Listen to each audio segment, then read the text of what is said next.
Hello everyone, so this is Edmond Mindaros, channel isang content creator at gumagawa ng mga tutorials katulad ng laptop, PC troubleshootings, mobile device troubleshootings at marami pang ibang klaseng tutorials na share ko dito sa aking channel. At sa bidyong ito ay pag-uusapan natin at i-guide ko kayo on how to top up Shopee Video Ads Credit Balance for Shopee Video Promotions. So ano ba yung tinatawag na Shopee Video Ads Credit? So isa itong boosting product visibility in a short form video. So ibig sabihin yan, pwedeng-pwede natin i-boost yung ating Shopee video profile na ina-upload natin para mas dumami yung kanyang views, visibility at magkaroon tayo ng malaking commissions dito. Kaya yung iba yung minsan nakikita mo na ang tataas yung views ng kanilang video, so malamang ginamit nila itong tinatawag na Shopee Video Ads Credit. So isa ka bang affiliate at gusto mong i-promote ang Shopee Video Profile videos mo at hindi mo kabisado kung paano ba mag-top up ng Video Ads Credit Balance para gamitin sa pag-promote ng videos dito, then stay tuned ka lang at start na natin. So, ang next step ay kailangan mo lang i-open or mag-login ka lang sa iyong Shopee apps and then click mo lang dito lang sa ating Shopee profile homepage, and then next step, kailangan mo lang mag-scroll down and dito lang sa more activities, dito lang sa right corner, kailangan mo lang i-select dito yung see all. And dito lang sa more activities, kailangan mo lang i-select dito yung affiliate program. At dito lang sa ating affiliate program settings, dito lang sa baba, kailangan mo lang itap dito yung account na makikita dito sa bottom right corner. At dito lang sa ating Shopee affiliate settings account, then kailangan mo lang i-select dito yung Shopee video profile and then i-click mo lang. At dito lang sa ating Shopee video profile and then dito lang sa pinakagitna, kailangan mo lang i-select dito yung Creator Center and then click mo lang. Then dito lang sa ating Creator Center and then Live and Video, kailangan mo lang i-select dito yung video. And then, makikita mo kaagad dito yung tinatawag na Shopee Video Ads. And then, kailangan mo lang yan itap. And dito lang sa Shopee Video Ads. And then next, makikita mo na dito yung Video Ads Credit Balance. Ayan, so since hindi pa natin ito natatapapan yung ating Video Ads Credit Balance, makikita mo dito na 0 po siya.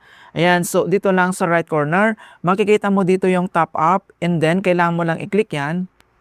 At dito naman sa pag-top up natin ng ating Shopee Video Credits, so may mga denominations dito kung magkano yung gusto mong i-top up or pwede naman natin ito i-set yung amount kung magkano lang yung gusto natin i-top up. So, i-select lang natin dito yung set an amount, i-click mo lang. And then, pwede na tayo mag-enter dito kung magkano yung amount na ita-top up natin. Okay, so for example, mag-top up lang tayo dito ng ganyan yung amount. And then, once ilagay mo na dito yung amount, dito lang sa bottom right corner, makikita mo dito yung top up, i-click mo lang. And then, check out. Then next, so kailangan mo lang i-select dito yung payment options or select payment method, i-click mo lang. So dito naman sa payment method, so nandito naman yung pwede natin gamitin like yung Shopee Pay Balance, yung Cbank, credit / debit card, and other payment methods na tinatawag na payment center, e-wallet.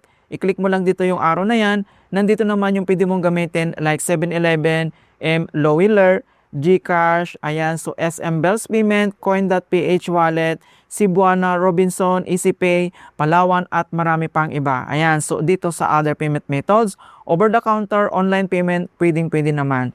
So since may laman yung ating Shopee Pay Balance, so yan yung gagamitin natin. So i-select lang natin dito yung Shopee Pay Balance, dito lang sa right corner, i-click mo lang dito yung circular icon. Kapag na-select mo na, at dito lang sa baba, i-tap mo lang dito yung confirm. Ayan, so makita mo naman dito na product price, so total payment, and then dito naman sa baba, sa bottom right corner, itap mo lang dito yung pay now. And then kailangan lang tayo mag-biometric authentications para ma-authorize yung payment natin. So scan lang natin dito yung ating fingerprint or enter mo lang dito yung Shopee Pay PIN. Ayan, so payment successful, makikita mo na dito. So payment successful, your top up will be added to your account within 24 hours. So yan yung kailangan natin hintayin dito. Other details, shop name, total payment, yung ginamit natin na payment method, nandito naman siya. At para ma-confirm natin yung ating top up, so i-click mo lang dito yung back. Ayan, so makita mo na dito na Shopee Ads, so ads credit, so nandito na yung amount na tinap up natin gamit lang yung ating Shopee Pay balance. Okay, so pwede ka na dito mag-create ng product ads, itap mo lang dito and i-follow mo lang yung kanyang prompt instructions. So kailangan lang tayo mag-back, ayan.